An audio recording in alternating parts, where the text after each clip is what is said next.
The uncanny eeriness of doppelgangers mixed with my obsession for looking at antique photos on eBay has finally culminated into one really weird hobby. Someday I'll be happy to say that I have a hobby that I could sum up in one word, like running or knitting, but today is not that day, my friends. I fell into this hobby the way anybody falls into a good rabbit hole. I was just looking at antique carte de visites and cabinet cards on eBay, and I happened upon a photograph that struck me very hard as looking at like my favorite author, Hodgson Burnett. Not only did it look like her, but it was taken in a photo studio in New York, not far from Hodgson Burnett's residence. It was taken at the same time that she was alive, and they were roughly the same age, judging from looks, of course. And this was such a delight for me, even though I knew it wasn't actually the Hodgson Burnett, and I will tell you why later. But this got me wondering if I could find doppelgangers for some of my other favorite 19th century writers. So who are the 5 writers that I found the doppelgangers of in my little book here? We've got, of course, Hodgson Burnett, and then Emily Dickinson, Mary Shelley, Charlotte Bronte, and Louisa May Alcott. So what are we waiting for? Let's dig into it. The Hodgson Burnett doppelganger was striking. That sort of very angular shape of her nose, the slanted shape of her eyes, the texture of her hair, the distance from her nose to her upper lip, and her chin, as well as the way her chin sort of slopes underneath, and her affinity for hats are the things that really just, it was so much that made a likeness of Hodgson Burnett. But the one thing that made me realize almost immediately that this wasn't her really had nothing to do with the features themselves. It was her earrings. There's not one single picture of Hodgson Burnett that I've ever seen where she's wearing earrings. So it was really the only clue that I had that this was in fact not her. And that leads me to a point that I want to make, that the fun of this was not finding photos that I actually thought were going to be photos of the people. None of these photos, I think, are the actual person. The fun in it is finding someone that if this author had passed them on the street, both them and their doppelganger would have done a double take as they strolled past one another. This idea that there can be someone who looks just like you, living in the same time as you, doing their own thing, is just such a fun, strange thing. And finding photographic evidence of it that I could purchase and keep for myself, I just thought was super cool because I'm a weirdo. So next we have author of Frankenstein, Mary Shelley. There are no known photographs of Mary Shelley, but she died at age 53, I believe, in 1851. So the daguerreotype was definitely very famous by then, and there absolutely could have been a photograph of Mary Shelley. But I did have to find a photograph based on the paintings. The funny thing about the paintings is the proportions, because they are like an idealized version of that person. The proportions are never the same from painting to painting. Sometimes she has a really large forehead and a larger chin, and sometimes the chin is smaller and the forehead smaller. And so I don't exactly know what she would have looked like. I guess really no one does.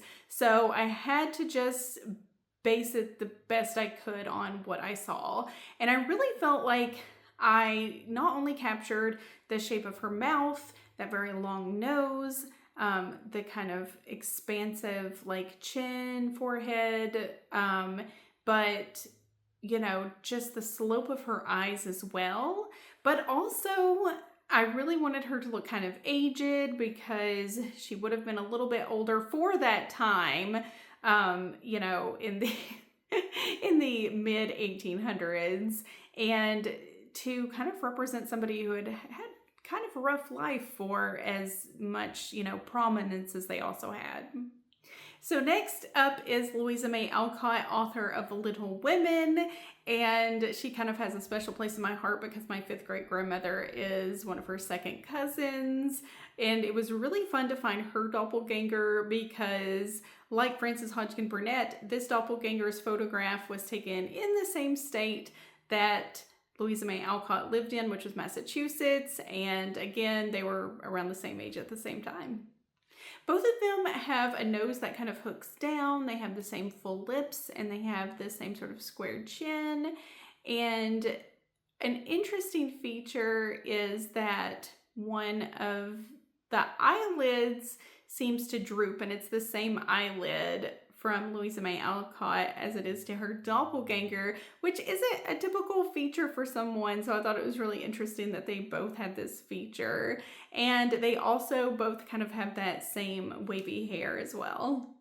Before I dive into Charlotte Bronte and Emily Dickinson, I want to talk about zines because making a miniature book of your special interest, I think, is a really great way to sort of show it off, to put all of your sort of work or research together in a really nice, coherent way that even if you aren't a commercial artist, it's just a great keepsake for yourself, if not a commercial object.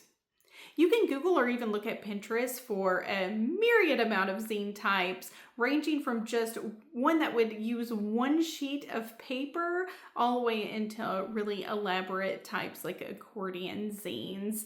I chose to design my own kind of book because I wanted it to be able to close in the back, because I wanted to be able to sell these in stores, and I wanted to be able to have my store information and my bio, and then a picture of me on the back, as well as chapters for each person, and then to have a little bit of information about them, some drawings, and then have my different photographs here, my comparisons.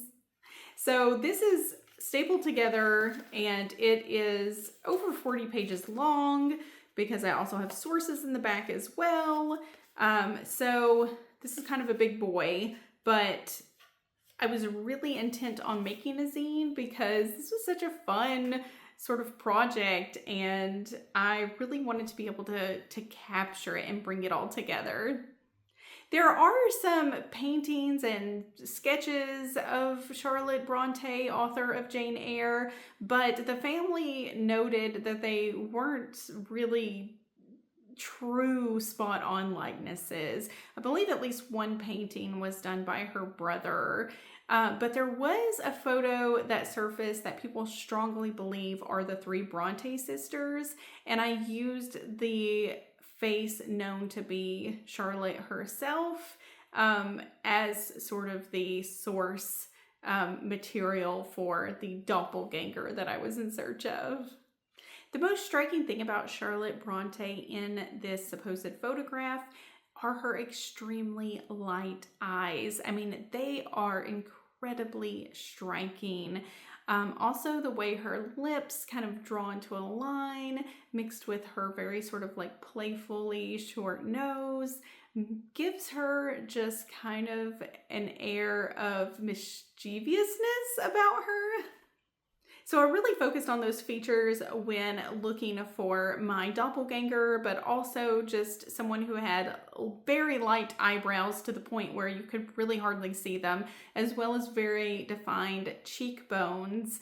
And so that's what I was able to find. And the photograph that I found was taken probably in the 1850s, and Charlotte died at 38.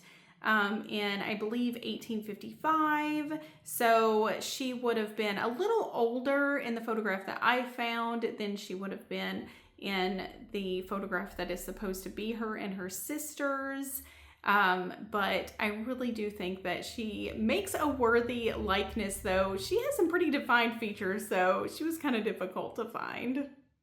So then there is the poet Emily Dickinson. Holy moly, Emily Dickinson. I had seen the photograph of her before, but not until I really studied it did I realize just how absolutely unique Emily Dickinson is in looks. She is freckled. She has a relatively short forehead and definitely a shorter chin that has a dimple in it. She has a lot of space between her lip and her nose. And that was really actually difficult to find someone like that. She has a rather broad nose and very large eyes, dark, large eyes, as well as fairly straight eyebrows. I mean, all of these features came together to make a nearly impossible person to search for when it came to doppelgangers.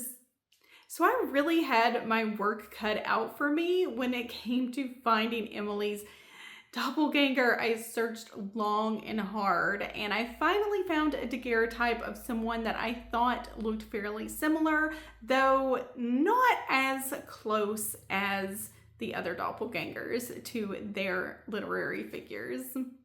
I think the dark eyes, the sort of straight eyebrows, the short chin and with dimple in it, and the near exact shape of her lips really makes her a worthy doppelganger. She also has freckles and kind of a wide nose and the square shape of her face. However, the thing that makes her, to me, kind of not as close of a likeness as I would like is that her nostrils are a bit more nostrily than the actual Emily Dickinson's based on the photographs that we have. Now, aside from the 5 literary doppelgangers that I found, I actually have a bonus one in the zine, and it is Susan Gilbert Dickinson, who was Emily Dickinson's lover, object of desire, and also her sister-in-law. So if you do want to see her doppelganger, you can always pick up my zine in my shop, and that will be linked below in the description. Thank you all so much for watching. If you like this video, give it a thumbs up, subscribe, and hit the bell for all notifications. Bye!